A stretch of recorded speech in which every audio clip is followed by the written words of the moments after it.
Hi, my name is Nevin Capel, and I just want to thank you for joining the intersection of mental health and the LGBTQ athletics experience panel.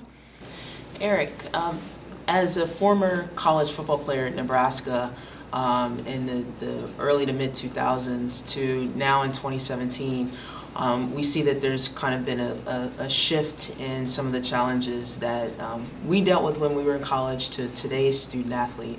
What are some of those generational differences that we're seeing and that the athletes are experiencing today that might be slightly different than maybe your experience at Nebraska? I think in today's society, we're talking about a lot more of the issues and a lot more of the topics. We're talking about mental health as we are here today. We're talking about LGBTQ inclusion. We're talking a lot more about race and gender equity. Whereas opposed to when I played football, we didn't have those discussions. It was very reactionary. I think institutions like the America East and the institutions within the America East are being very proactive now. And that's a huge difference.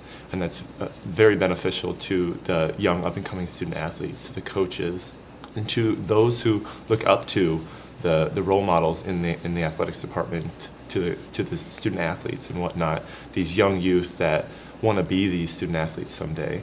So I think that's the biggest change that I've seen is we're being way more proactive around these topics. We're no longer staying silent and complacent, and addressing that, as you mentioned earlier, that it's okay not to be okay. When I played football, I was definitely not okay.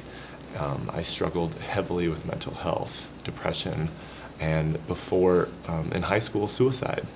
And so a lot of that was struggling with my identity and if I fit in the world of sports as a gay male. And that was difficult, but knowing that there are resources out there is a huge thing, and I think that's a big change from now to when I played.